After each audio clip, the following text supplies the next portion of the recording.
kasi. So, pasalamat din ako sa sponsor. Sponsor ng pantalon ko. Sa aking very supportive na agent na si Gian. So,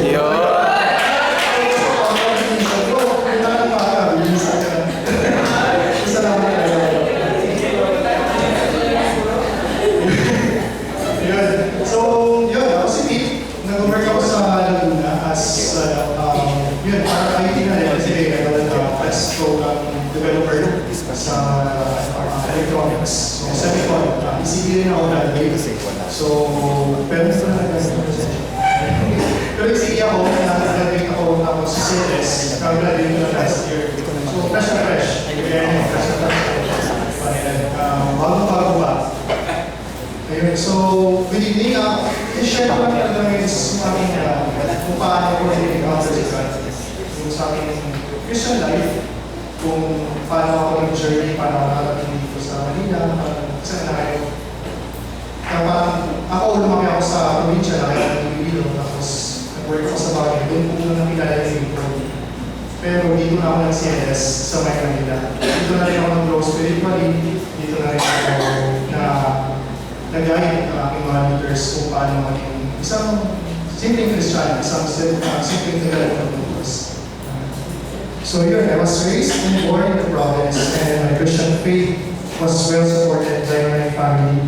Especially yung aking lola, talagang strict kasi yun, katikista. Tapos, probinsya kasi, kaya talagang katabi ng bahay namin sa mga 200 meters yung bahay na kasi yun. Tapos yung lola namin, arthritis, pero masipag pa magsimba yun, madaling araw, every Sunday. Tapos, yung payo niya, yung tungkol niya kasi. Tapos, pagka-uwi na nalang simbahan, iikot yan sa bahay namin, sa kapitbahay, magtatanong yun, nagsimba na kayo, tapos natatakot kami na nagtatalo kami sa kanya, pag mahuli kami, pinapalo kami yung tayo. So talagang na-remind kami, kailangan yung siguro, parang nandiyan si Lola. So ganun kami ako, kasama mga kapatid ko. Sa family, we hear mass together, tapos and we also actively participate in church activities din sa mga sa Lola. My siblings and I are part of Irish choir. So every Sunday, nag-serve kami sa church.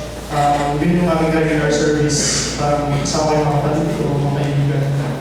And I was also part of Irish Youth Ministry. So hindi kami service every Saturday. Kami yung kasikaso ng sa Limas. Anticipated mass siya ng Sunday.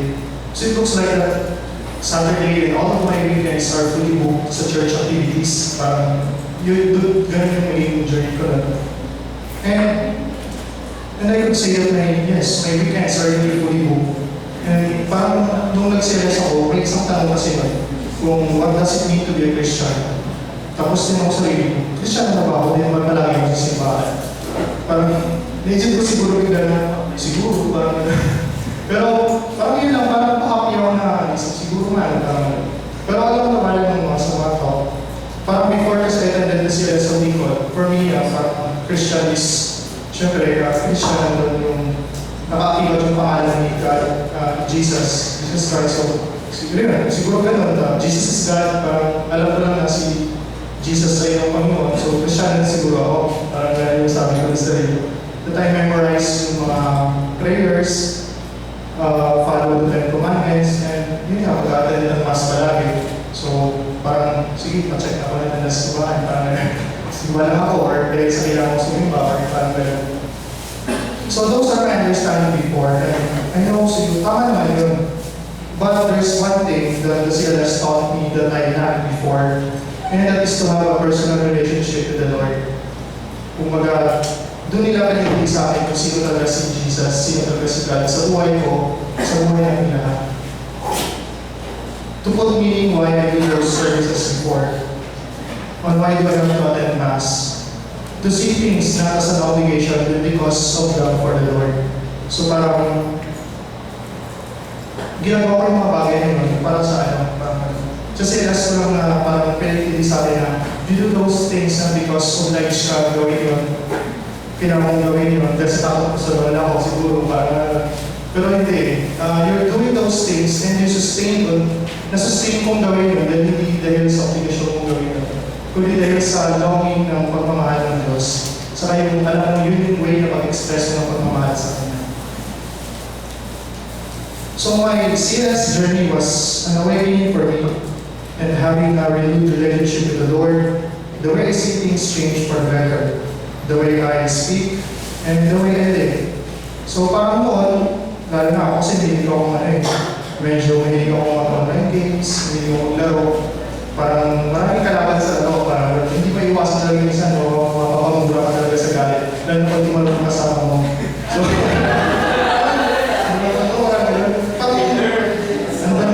kasi parang maraming parang mapapamura ka minsan, kasi sobrang nasa. Tapos pag talo ka, parang ilalabas mo yung galit mo doon minsan sa mga hindi naman masama magagawa. Pero talagang minsan kasi, doon mo disappointed ka sa laro or something. Napapamura ka, parang na lang hanggang sa naging parte na ng buhay mo, papapamura ka na lang or something, you speak bad things na malagi. Parang, sa isang araw siguro marami hindi mo na mabilang eh. So, parang doon sa CLS, parang doon nag-start na parang mali pala. Parang doon ko na-realize na yung sarili ko parang yung voice na ginagamit ko sa pag-praise kay God, ang voice na ginagamit ko sa pag-sing, sa pag-praise kay God, ginagamit ko rin sa pagmumura. Parang, is it the same thing na, it's not the same thing na yung talent ko na bibigay kay Lord, yung boses ko, ginagamit ko rin sa masamang bagay. So parang yung nasisip ko ng mga parang maliit. So hindi naman bigla na wala, parang may parang binilang ko na lang, parang siguro meron, invente. Siguro siguro kailangan parang boss sa kasi mga balaris hindi naman struggle talaga mawala. So parang kailangan buti na lang may mga leaders na nagagayad na nag-remind sa akin na ganito parang nagsusupport sila sa gusto kong pagbabago. So mas okay na dito ko rin natutunan na parang noon kasi talagang ako tahimik kasi ako dahil parang mahirap sa akin mag-affirm, mas okay pa masiraan ko nilang tao to. So parang ako maglaro or basta parang gano'n. So parang mas dito sa CLS parang or sa lingkod parang dito parang parang hindi ko na rin namanayan na buka na lang sa loob ko magsabi na parang mag-affirm or mag-affirm na kahit simple bagay lang na nagawa, magpasalamat. Kahit sa bahay ko, parang naging mas na-appreciate ng parents ko kasi parang ako, lalaki, tapos hindi lang ako say I love you sa mother mo, parang gano'n, naging lang mag-loving sa kanila, parang hindi nila napapansin yun. Tapos, parang lately lang, parang natuwa na rin yung nanay tatay ko kasi parang open ako magsabi ng I love you or open na rin mag-loving sa kanila, kung saan pa ako napalayo mo, parang gano'n. Pero, natutuwa ako kasi yun yung isang natutunan ko sa likod. The way I live na tinuturo nila dito is na-apply talaga sa family ko na nandun yung pagmamahal, nandun yung paglalambing sa parents, sa brothers and sisters. Tapos, isa pa dun is yung mas okay na, parang noon kasi, rin ako may naging parang hindi lang nagkaintindihan parang pero ang tagal kong i-reconcile ang aking past na yun sa kaibigan ko. Took almost 6 years parang hindi kayo papasin or something.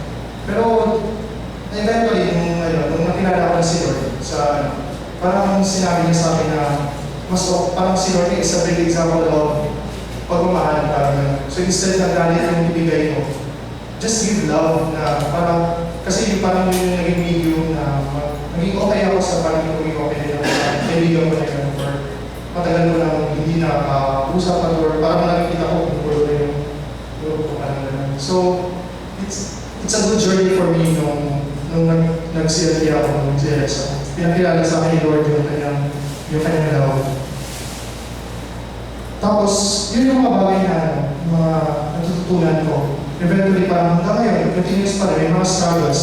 Kasi mahirap talaga mawala yung mga bad habits, mahirap talaga mawala yun. Pero tuloy-tuloy pa rin yung struggles as long as palagi na lang na pray, tsaka yung guidance ng Holy Spirit, yun na lang yung palaging hinihingi ko Lord. Yun na lang yung parang tinuro sa akin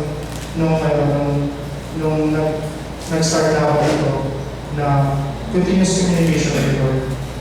Tapos, for me being a Christian is following the Lord. And it is hard talaga kung mag-sana tayo.